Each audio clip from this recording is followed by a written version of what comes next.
We have a lot to get to today, but I want to start with some NBA stuff. We are in a phase now where we really need to stop ever wondering if we're going to have the big three again. It's not death to the big three forever. It will happen again, but we were accustomed to it because that's how business was done in the NBA, right? Going back to that Celtics team, we go back even further if you really wanted to, but we go like the last, recent years here, the '08 Celtics, you got three Hall of Famers, you got Garnett, you Pierce, and Ray Allen. And then off of that, the Lakers' third guy with Kobe and Gasol, felt different at different times. So it wasn't as definitive as Boston's, and it certainly wasn't as definitive as everybody going to Miami with LeBron, Bosh, and Wade. And then you have Golden State's, which people felt a little bit better about because it was homegrown until it wasn't homegrown. And then Durant jumped in for probably the greatest starting five that we've ever seen in NBA history. And then on the backside of that, Cleveland's like, okay, if LeBron's going back, Kyrie's already in place, but we got to go ahead and grab Kevin Love. And the reason I bring this up is because it was really interesting in that Lakers run when they won the title. It was, well, who's their third guy going to be? That was the standard that we held any team that actually thought they were going to be competing for a championship and ultimately winning a championship. It's like you can't do it unless you have the third guy. And over that decade plus, that was true because you were also like, that's what you were competing with, right? At certain times we judge success or failures. It's like, okay, but like, what do I need to do to compete? And at that time, the amount of talent that was on the very, very top teams was extremely concentrated. And we've actually had to shift away from that. And the lesson in that Lakers title was that being here in LA, it was the constant like, well, who are they trading Kuzma? And can you move Talen Horton? Like he feels untouchable. And, who's the third guy? Who's the third guy? And then they never got the billboard third guy. They just were good enough to beat everybody else and win a title. And there you go. So up until recently, let's say right before the trade deadline and Phoenix acquiring Kevin Durant, it felt more like it was about the top two. And if I run through the league, I'm not going to do all 30 teams here, although there's probably a couple play-in teams where I like their top two guys better than some of the teams that are actually now in the playoffs today, more than their top two. I was looking at it as like, you need to, it's hard to win a championship without the established top five guy, top six guys, kind of how I feel like it's six guys. But you don't need the third guy because you're not necessarily competing with the other team out there that exists, like in so many of those previous years that had that clear number three. Right? You could even do the Toronto thing a bit where, Lowry, after some major playoff struggles, played better. Kawhi led the whole thing. Siakam is far better now than I think he was. The role was different. He's become a terrific player, but I don't know if he was like the truly third guy. And by the way, if it weren't for injuries to Durant and Clay, then that team's not even winning it anyway. So I know that with Milwaukee adding Drew Holiday, you could say, hey, maybe that's more of a current three, but it doesn't feel that way now. So in the absence of like getting to Phoenix as probably being the answer to this, I want to run through all the top twos and then try to figure out the best top five, maybe /6 of any of these teams, because that feels like the new standard. That's the lesson maybe that I'm taking myself through and sharing with you, and that looking at the top duos in the NBA is really what you're looking at. And I wonder if that's a predictor of success here in the playoffs. All right, Boston. I actually felt like had the best two with Tatum and Jaylen Brown prior to Phoenix adding Durant. Giannis and Drew. By the way, real quick, in that Phoenix win by Milwaukee this weekend, there are two plays defensively from Drew Holiday at the end against Booker, because that's who they were looking to go to. Booker actually hit a shot on one of them, but Drew cut Booker off. And I love Booker.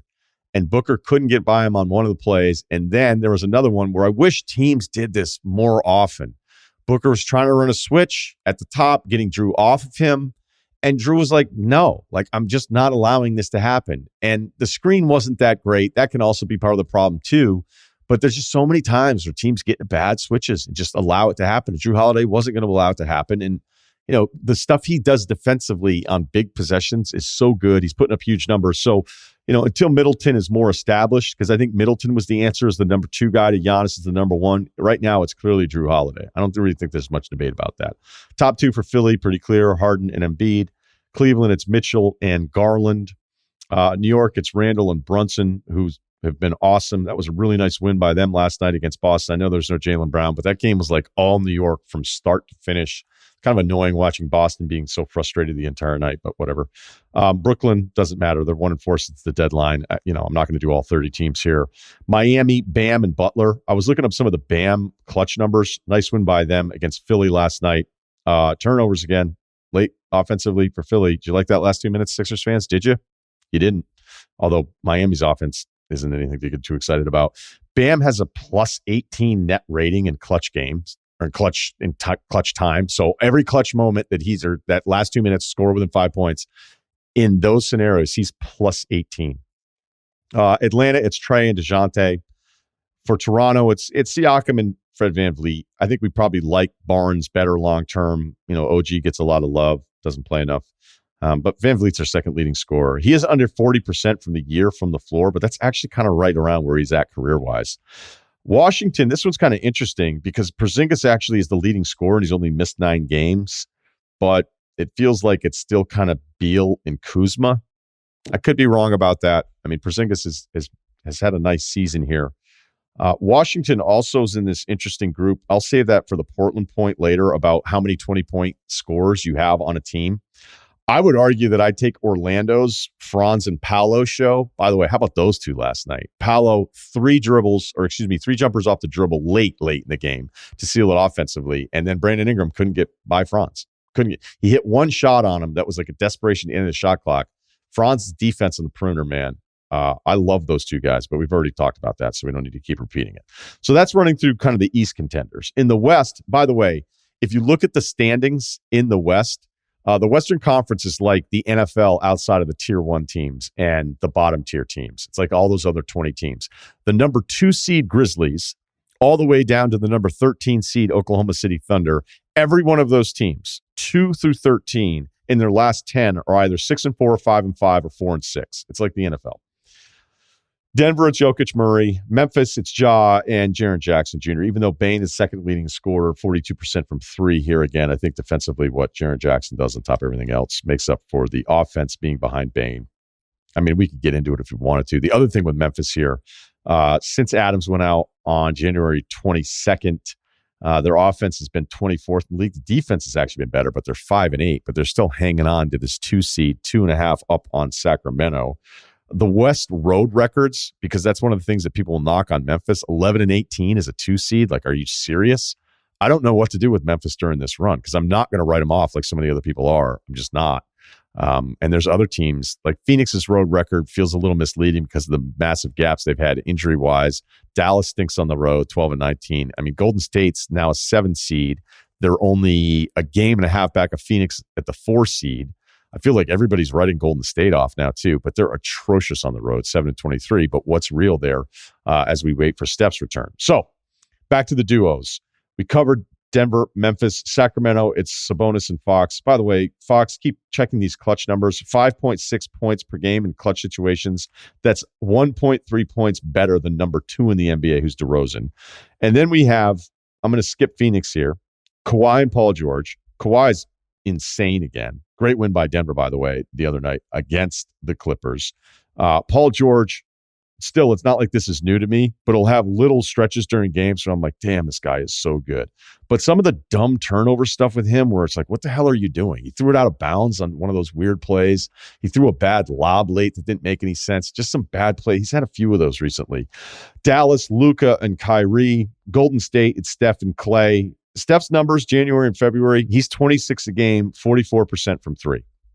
I know it doesn't always look peak Clay anymore, but he's putting up some massive numbers for 2 straight months. Utah, it's Lowry, Clarkson. Clarkson scoring has been terrific. Clarkson plays every night.